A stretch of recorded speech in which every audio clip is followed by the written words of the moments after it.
Hello, Stay. Welcome to Stray Kids, the Megaverse, a podcast of meta-analysis of our favorite 8-person paparazza. If you love Stray Kids, and you also, like myself, have too little of an outlet to overthink them, and don't tell me you don't overthink them, I've seen your edits of over-analysis of whether one member is glaring at another or not. You overthink them too. Then I think you'll enjoy this podcast. Today's episode song is Entrance.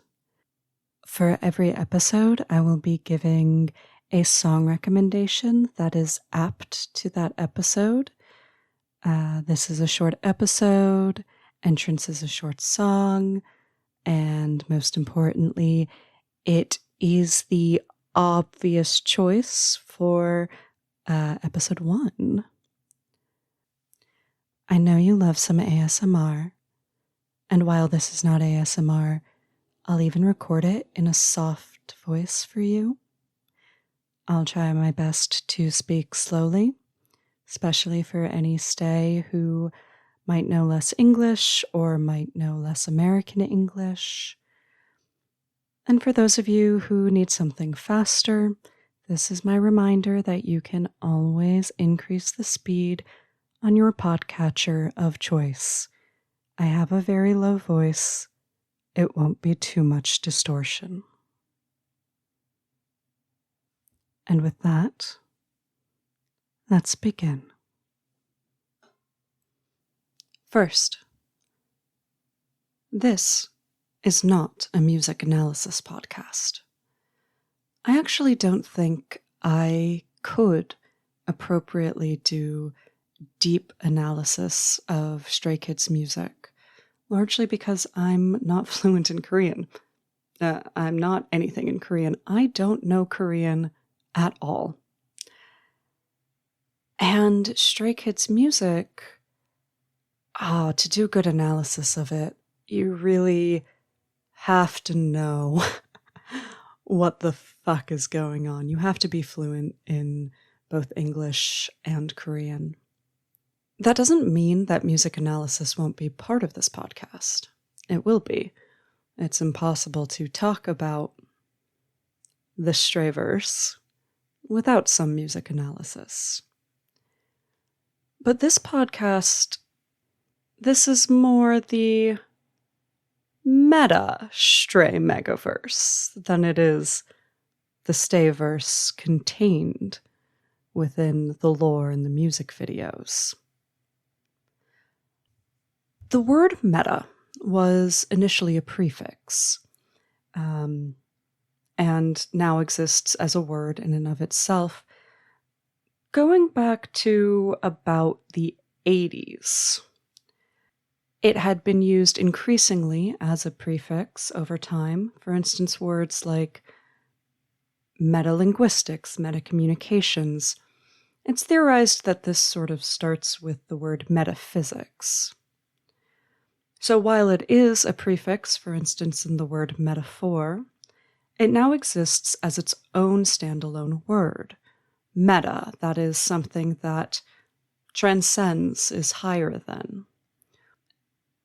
We might look, for instance, at meta-studies. That's one of the most frequent times that we would see the word meta, a study of studies.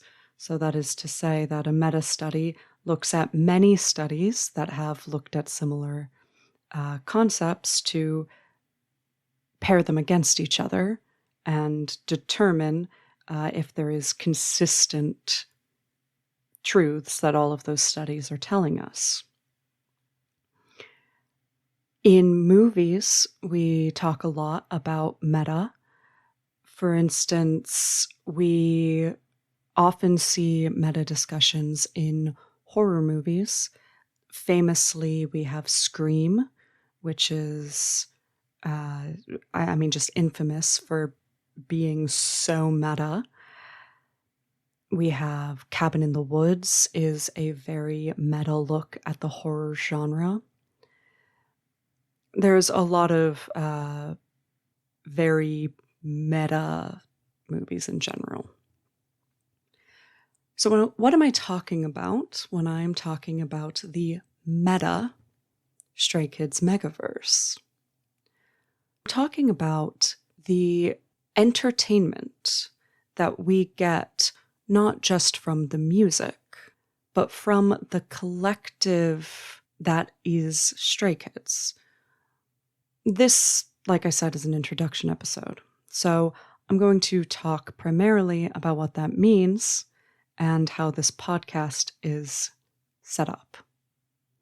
But it's important that it is very well understood that at no point, unless I say so very explicitly, am I looking at just one piece of content or just one piece of media.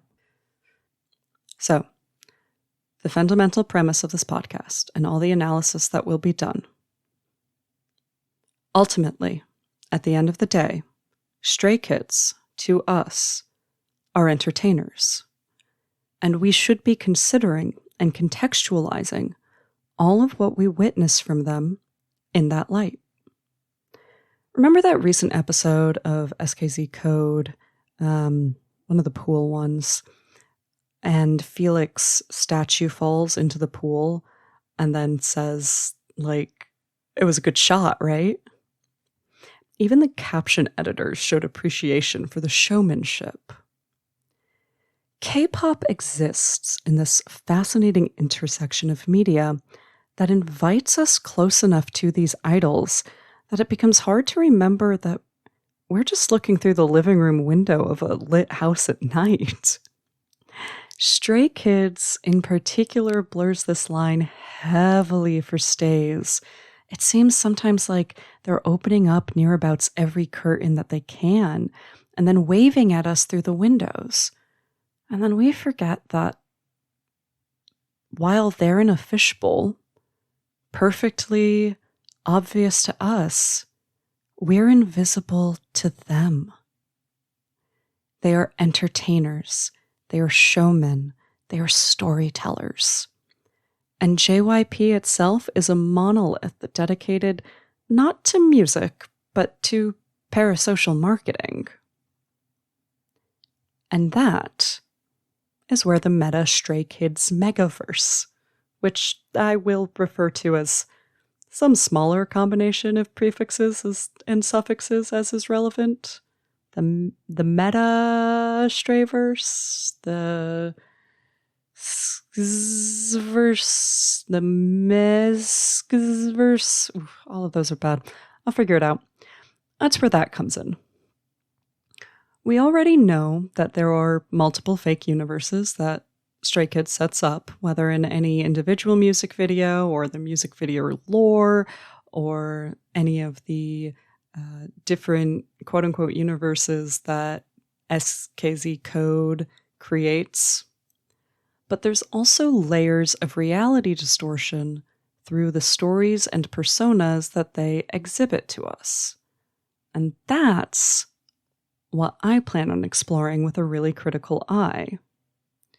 This is primarily a media analysis podcast, analyzing the parasocial and hypothetical realities that we collectively create or that are created for us. I think about this meta Strayverse as a combination of what I refer to as themes, storylines, personas, and the state of the meta. Each episode will feature one of these categories: a theme, a storyline, a persona, or a state of the meta review. I'll do an introduction episode for each of the categories, but here's some examples of what I mean. So for themes, we might look at themes of domesticity, the theme of found family, or potentially the themes of artistry and identity. Themes are reliable pillars that define our mental models of the band itself. Storylines are a level lower than themes. These are assumptions of stories we have as a fandom, which are either intentionally or unintentionally supported by the content we are given. They're at the very least stories that are allowed to exist and morph with minimal intervention. Some storylines might include member relationships, such as Minsung, Hunbinilix, or Tumin. They might be activities, such as sports or the ongoing sagas of cooking and food. They could even be parts of individuals' characters, such as the ongoing games of gay chicken or being constant menaces to each other. A level below that, the characters that make up these stories and themes are personas.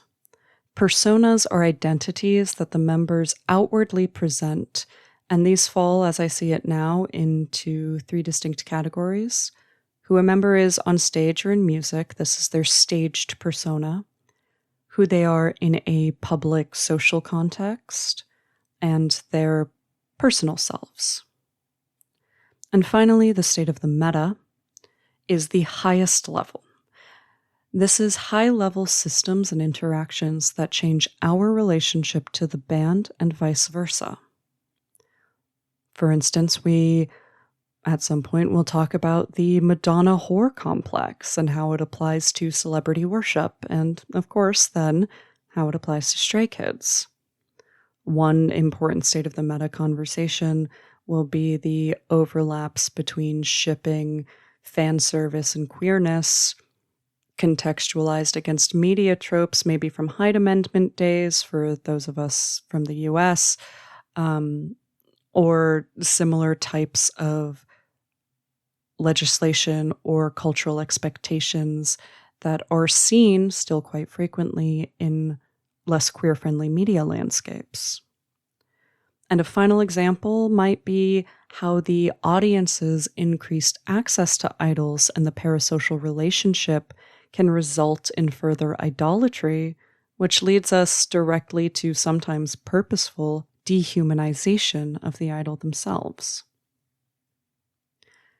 To be clear, I have very little interest in any of these categories in hypothesizing on the personal identities or experiences of these bandmates where they haven't stated anything explicit.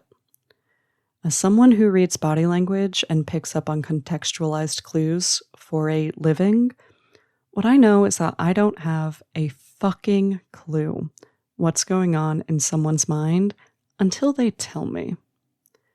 This isn't a podcast about their factual relationships to each other or to themselves. This is a podcast about our relationship to them and their relationship to us. Even when sometimes it seems like it might be about their relationship to each other, it is still about their relationship to us. So really quick, I suppose I should tell you about me. I'm not the point of interest here. I'll make it fast. You can call me Lullaby, Lul, B. I'm a therapist with a background in political science, game development, and a deep, deep passion for storytelling. More relevantly is my background with Asian pop music in general. I am a relatively new stay, hatched very recently.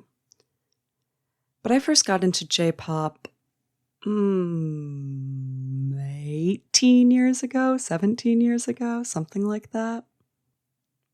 And I was a J-pop fan for most of my stretch of being a Asian pop music fan back in 2007 or whatever it was. Here's a really key piece of context. In that era, you had to put in work to be a J-pop fan. You could not passively experience your faves. You were on LiveJournal, you were downloading individual magazine scans that had been uploaded and then maybe translated. You were lucky to find variety shows on the internet at all, much less variety shows with subtitles. My best friend learned Japanese largely in order to better consume a wildly inaccessible media. There was no being a casual fan. There was being too much of a fan, or not one at all. In many ways, it's a positive thing that media is more accessible now. But the accessibility also comes with some loss of meaningful discourse about the media being consumed. You see, that inaccessibility also meant that if people were talking about a band, it was far more likely that you were getting significant media analysis. And with the way that social media, capitalism, and content creation has overlapped since then, the amount of content that we are able to consume as fans has exponentially increased since I was a young teenager exchanging external hard drives of torrented, untranslated interviews. Now, I sort of got off the K-pop train. I hopped on the K-pop train for like 6 to 12 months at one point in college, and then I hopped off of it. And I really hadn't hopped back onto either of these trains until very recently. Instagram fed me a video, and lo and behold, here I am. And I was trying to figure out, after all this time, what was it about Stray Kids that sucked me back in? Because Lord knows I've had plenty of opportunity to be sucked back in. While considering this, I started to conceptualize my emotional attraction to primarily the way they portray friendship and authenticity. At first, I started to say that I love Stray Kids for the same reason I love Critical Role or Dropout TV. But still, that also felt too simple. The more I thought, the more I thought. And I realized that the answer very quickly became not just a comment, not a paragraph, not even an essay, but a full-blown dissertation involving some deep-diving critical analysis. Questions just kept coming to me. What do Stray Kids represent to us as an audience? How are they portraying themselves in different situations? How do they align with or diverge, stray, one might say, from expectations of idols, celebrity, and essentially reality TV stars? What is it about that reality-adjacent media that is so attractive to us as individuals, communities, and cultures? I started asking and answering those questions more and more, and then I realized, oh God, I'm just analyzing this band the same way that Game of Roses analyzes The Bachelor. Then I was like, yes, I found the solution. A podcast. Embrace the inner white man. Now, I know what you might be thinking. Don't I think that maybe I'm overthinking? I watched a video by Hazel Thayer recently. They said, you gotta start nuance maxing. For those of you, by the way, who are still learning English and when we make up bullshit words, nuance maxing is not a real word. Please do not look it up. It won't get you anywhere. You gotta start maxing the amount of nuance that you are using. And I have to agree. Our overall societal capacity for deep critical thinking, for media analysis, for contextualization and close reading, it's all eroding away as we get more and more used to measuring thoughts in characters instead of pages or even paragraphs. Part of me feels like Stray Kids themselves deserves better than a thread of threads or a long Reddit post or a message they may or may not ever see on fans. But more importantly, this is for you, Stay. I don't expect Stray Kids to listen to several hours of over-analyzing content they've put out for strangers. But I think that you deserve better than all of those things. And maybe I can provide some of that nuance maxing to keep your brain interested and whirling. And that's my introduction. As an FYI, even for people who are very proficient with the English language, this will likely not be a 101 discussion. Critical media analysis takes quite a lot of biopsychosocial, historical, political, economic layering, and I am a usually accidental, but sometimes purposefully, pretentious bitch who decided to start a podcast because I've never had a single concise thought in my autistic as fuck life. I'll do my best to catch and explain words that are often difficult for people or higher level concepts that I use that may be overly academic jargon. But realistically, you might need a dictionary or other outside research to sometimes even understand my obnoxious way of speaking, but almost certainly to come to your own opinions about what I'm saying. And I do recommend coming to your own opinions. Rather, the whole point of doing critical analysis is to convince others to do the same. You should do it too. Stay. I hope you stay as curious and passionate as you are. I hope that you I hope that you stick around like jam. Should I do that? Should I start making bad puns every episode? It'd be a really bad idea. I don't know that I could keep it up. And I probably shouldn't, because they wouldn't be good. I'd ad-lib them every time, because I would not be able to handle writing them in a script. Well, I guess, I don't know, I'll think about it. But regardless, if you do stay as curious and passionate as you are, then I'll talk to you soon.